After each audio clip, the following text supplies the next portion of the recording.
you pick the wrong suburb, you're not just buying a house, you're buying a financial mistake. And I'm talking 5-6 figure regrets.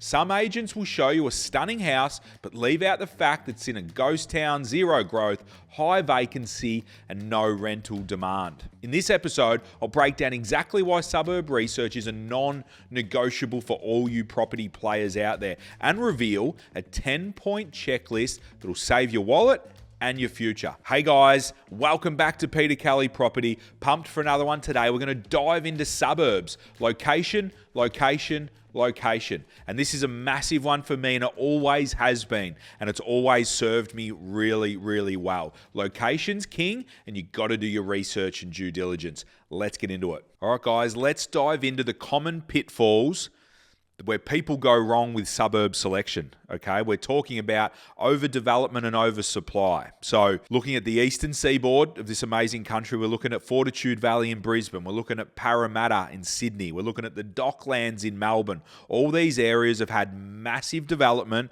and have got a lot of apartment and unit stock. So in these areas, as supply increases, the price will essentially go down because price is governed by supply and demand. In these areas, new supply comes to market and it hurts, okay? Also, these areas, as they get more and more developed out, heavily developed, potentially they're not as attractive to live in, to rent, or to own, or to live in, be an owner-occupier. So you got to be careful of these suburbs. Now, something I will make a point of, I'm not going to break down product v product. That's a totally another episode. So investing in houses, a block of land, a townhouse, an apartment, a unit, or a villa, that's a totally other episode. We're sticking with suburbs at the moment, but the suburbs I'm mentioning, they're definitely ones that are overdeveloping and they've got an oversupply. Now, there's examples everywhere.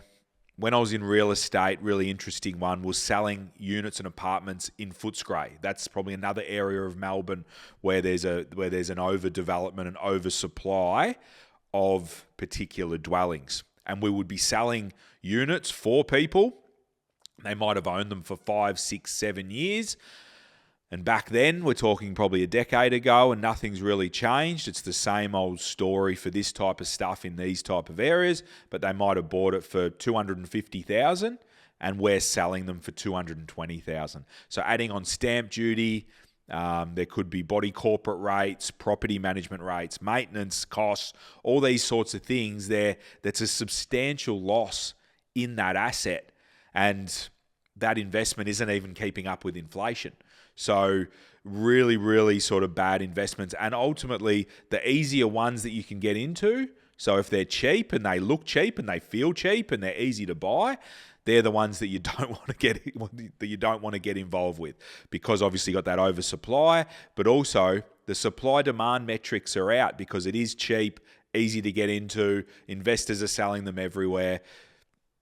The capital growth just does not exist, okay? So like I said, we're sticking with suburbs, but these are the suburbs that we're talking about where there's an oversupply and overdevelopment, okay? We need to look at economic dependence on suburbs that are heavily reliant on a single industry, potentially. So when we're looking at investing in things, this is where you get into mining towns, okay? They can experience significant downturns when the industry faces challenges. So we want to make sure that where you're investing or where you're buying and spending a lot of money and investing in these areas, that there is a robust level of industry and a vast array of industry that's going to underpin the growth and the population growth and the reason why people want to move to this area and help drive up prices. So this is what we want to do essentially, guys, is buy an asset where the popularity and the population growth wants to continually increase and increase and increase and increase over time. And that happens with a few different factors, but industry is a massive one because that's where people work, that's where people have jobs. Okay, so if that continues to increase, the popularity of that location will increase because people will want to buy near where they want to be. And that's essentially what a lot of this boils down to. People want to buy near where they want to be, or, like I've mentioned in other episodes, they want to buy where there's good access and good public transport or good access roads to get to where they want to be. And If we've got a bit of transport there and solid transport, people are happy to buy a little bit further out, a little bit further away from where they want to be because they can access those locations easy enough. And that brings me to, we want to make sure that there's enough infrastructure and amenity. So obviously we've got the industry, we've got the reason why people want to get there for jobs, but what does it look like from a schooling perspective? What does it look like close to beach or close to places where people want to be? It might be mountainscapes, where people can go for walks, where people can play sport, people can enjoy that part of life. So they need that amenity and those spaces where people want to be. I know here in Victoria, the amazing Ballerine Peninsula, shout out to anyone down there where they've got beaches down there. They've got amazing spots where people want to be. It's a lifestyle play. So that's where we need good shopping, good villages, good recreation reserves, sporting reserves, schools, all these sorts of stuff where essentially families want to be. And that's where you want to hold your assets. So make sure you're avoiding areas that don't have these attractions.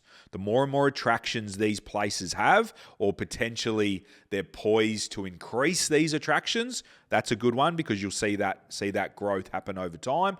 That's where we want to be investing, and they're the suburbs that we want to be involved with. All right, team, now let's get into the 10 things you should be looking at when looking to buy property in certain suburbs and locations. This is a good list to get you going, but is not limited to these 10, but will definitely get you thinking. And as I go through it, I'll unpack them a little bit. There'll be little sub-lists below each one, but this will definitely get you heading in the right direction. If you can tick a lot of these boxes, you'll find yourself in the right spot. And like we always say, sometimes you won't tick all the boxes. When we're looking for sites for people through our buyers advocacy service here at Little Fish, we might have 20 boxes we want to tick. You might fit not 16 into them, okay? The perfect site is, super hard to find. And to get everything ticked, can be very, very hard. But if you tick the majority, then we're in super good space. All right, now let's start it off. Has the suburb shown consistent capital growth over the last 5 to 10 years? Okay, that's a good one, and that shows consistent growth over that time. That means that people are continuously moving there, that population growth is potentially increasing there, that amenity is increasing there, that potentially there's not an oversupply there and there's not likely to be one. These are all things you need to check, but that's a good box you need to tick. Okay, is the vacancy rate below 2%? Okay, in these times, I mentioned a couple of eps ago that vacancy rates are at all-time lows, okay? But that's a good box to tick. Is the vacancy rate below 2%? Okay, are rental yields strong and sustainable? Is the yield between 3.5%, 4.5%, maybe 5% in regional? These are things you want to look at. But also, asterisks, you want to make sure that the yield is fair for sure. But if your strategy is capital growth, you will find that the yields are slightly less.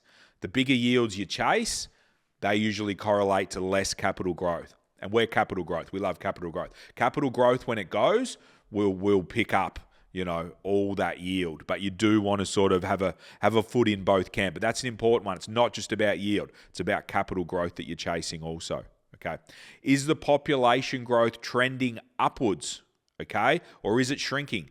So this is research that you need to do. You need to look at, your core logics, Australian Bureau of Statistics, what's happening in the suburb and general area that you're looking to invest. Are we slowly increasing? And why? Ask why. Why are these industries growing? Why are these suburbs growing?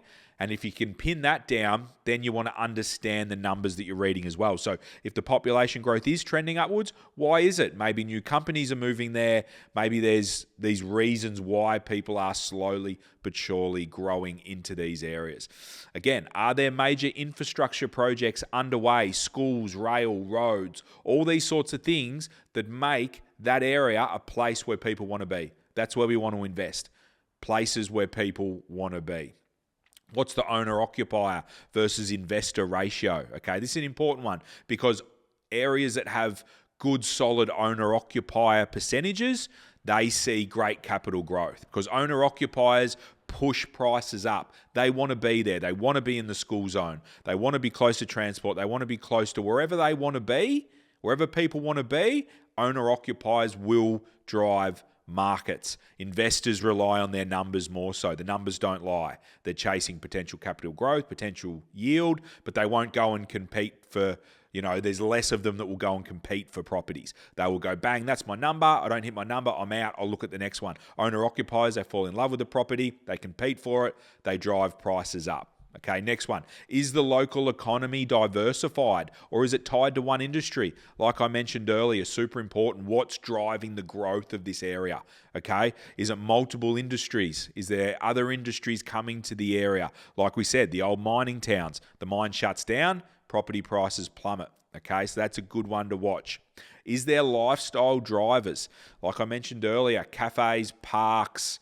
Is there a great community feel? Is there good school zones that owner-occupiers want to be a part of? Remember, investors want to be in good school zones as well, okay? So, because when they get renters and tenants will then rent their property for a higher premium because they're in the school zone. They get to send their kids to the school zone. So that's sort of the same principle of the owner-occupiers. You've got people for family reasons, real strong drivers that want to be in those zones. A couple of episodes I did a podcast on transport versus school zones. Two great factors and great driving factors that will push property prices. School zones was the winner, but school zones was the winner because you've got that emotional aspect to it. You've got owner-occupiers and families that if that's a good school zone, they will pull out all stops, they will drive, they will compete, which will drive prices. And that's what you want to be a part of.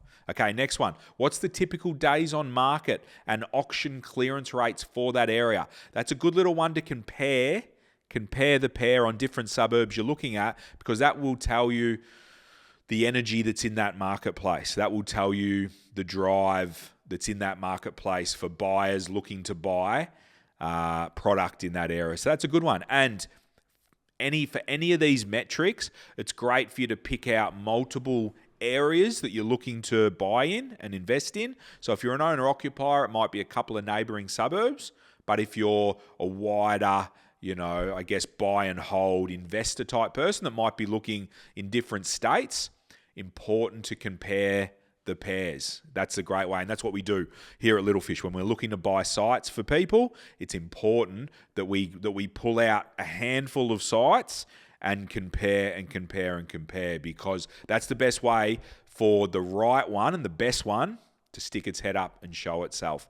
Otherwise, you're using too much speculation and maybe assumptions. Compare them, challenge them against each other, and may the best one win. That's a great way to do it. Okay, next one. Would you actually want to live there yourself? Now, like I said, for owner-occupiers, yes, obviously this is what we're chasing, where you want to live. But from an investment point of view, would you look at this area and want to live there yourself? And again, this is about comparing. So if you're someone that maybe lives in Sydney, looking to diversify, increase the property portfolio and invest in Adelaide, Perth, Brisbane, Melbourne, wherever it may be, would you like to live in these areas? And that's a great tool, because ultimately as humans, we're who we're looking for. Your lookalike audience could be someone similar to yourself. So if you're ticking boxes in a certain investment area, it will likely tick boxes for others. And the more you can tick for yourself, the more it's going to tick for others. So that's a good one. Would you want to live there yourself? Let's be harsh on these things, compare them, challenge them against each other, and find the best one you can. All right, guys, that's a wrap with that one, but I'm pretty passionate about the suburbs, pretty passionate about the locations, okay? When we look at these areas and these suburbs, challenge the neighbouring suburbs. Which suburb would you want to be? Potentially it could be the cheaper suburb, and potentially it's a little bit further out, but it's only one suburb out and it's cheaper. Maybe you've got bigger blocks, maybe you've got leafier streets, school zones, all these sorts of things. So I bloody love it. Location, location, location. It is king. And like I said, I haven't really touched on product v product, because you've got location, location, then you've got houses, land, townhouses, apartments, units, villas, all these sorts of things. So we'll do another episode where we break down the actual product you should be chasing for capital growth as well. And if you join product with suburb, capital growth explosion. Let's go. All right, guys, if you're still here, we love you lots. make sure you subscribe. You probably already are a subscriber. And remember, if you got any questions on any of this type of stuff, jump in the littlefishnetwork.com.au, ask the community, ask my team. I'm in there chugging away. But yeah, there's just full value in there, guys. So any unanswered questions, jump in there, become a fish, thank me later. Thanks for sticking around. See you on the next one.